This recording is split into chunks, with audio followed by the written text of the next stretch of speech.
পরিকল্পিত বনায়ন করি, সবুজ বাংলাদেশ গড়ি। এই প্রতিপাদ্যকে সামনে রেখে বৃক্ষরোপণ অভিযান ও বৃক্ষমেলা 2025-এর উদ্বোধন হয়েছে। বুঝতেই পারছেন, আমাদের গাছ লাগাতে হবে। গাছ আমাদের লাগানো আমাদের দায়িত্ব। গাছ লাগানোই না, সবচেয়ে ইম্পর্টেন্ট হচ্ছে গাছটাকে পরিচর্যা করা।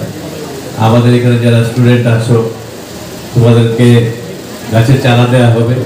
তোমাদের প্রতি অনুরোধ, তোমরা এই গাছের চারাটা নিয়ে সুন্দরভাবে লালন পালন করবে। 11ই আগস্ট গাইবান্ধার স্বাধীনতা প্রাঙ্গণে জেলা প্রশাসন ও সামাজিক বনায়ন জোন গাইবান্ধার আয়োজনে অনুষ্ঠিত উদ্বোধনী অনুষ্ঠানে প্রধান অতিথি হিসেবে উপস্থিত ছিলেন গাইবান্ধা জেলা প্রশাসক চৌধুরী মোয়াজ্জম আহমদ। বিশেষ অতিথি হিসেবে উপস্থিত ছিলেন গাইবান্ধার অতিরিক্ত পুলিশ সুপার বিদ্রোহ কুমার কুণ্ডু। 100 লিটার জ্বালানি ফুয়েল, যেটা গাড়ি হতে পারে, যেটা বিদ্যুৎ কেন্দ্রে হতে পারে, যে কোনো ফলে যে কার্বন ডাই অক্সাইড নির্গত হয় আকাশে বাতাসে, তার সেই কার্বন ডাই অক্সাইডকে যদি আপনার এটাকে অ্যাবজর্ব করতে হয়, এইটাকে প্রকৃতি যদি এটাকে এই কার্বন ডাই অক্সাইডের যে খারাপ দিকগুলো আছে সেগুলোকে যদি ধ্বংস করতে হয়, তাহলে কমপক্ষে 40টা পূর্ণবয়স্ক গাছ লাগে।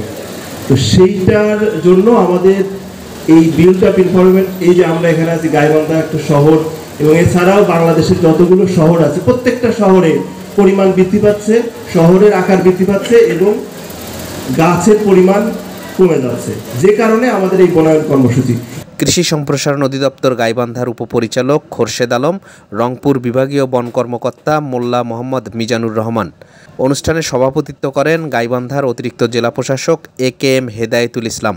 সম্মানিত প্রধান অতিথি, গাইবান্ধা জেলা সম্মানিত জেলা প্রশাসক স্যার উপস্থিত আছেন। আমাদের এই নার্সারির 7টি উপজেলার থেকে আগত বিভিন্ন নার্সারির মালিকগণ, সকলকে আমাদের এই আয়োজনের পক্ষ থেকে, জেলা প্রশাসনের পক্ষ থেকে শুভেচ্ছা এবং আসসালামু আলাইকুম।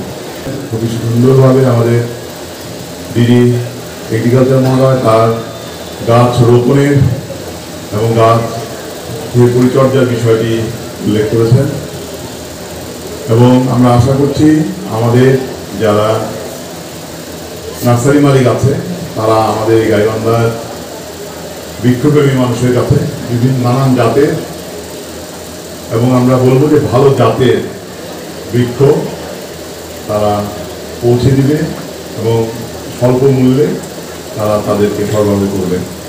আমরা আশা করছি 7 দিন ব্যাপী গাইবান্ধাবাসী এখান থেকে নানান জাতের এই চারাগুলো সংরক্ষণ করবে, ক্রয় করবে, এবং তাদের নিজ বাসভবনে হোক বা তাদের কৃষিজমির পাশে প্রতি জমিতে হোক বা বাগান আকারে হোক তারা রোপণ করবে, এবং আমাদের এই মেলা করার যে আয়োজন, মানে মূল উদ্দেশ্য এই আয়োজনে, সেটি সফল হবে।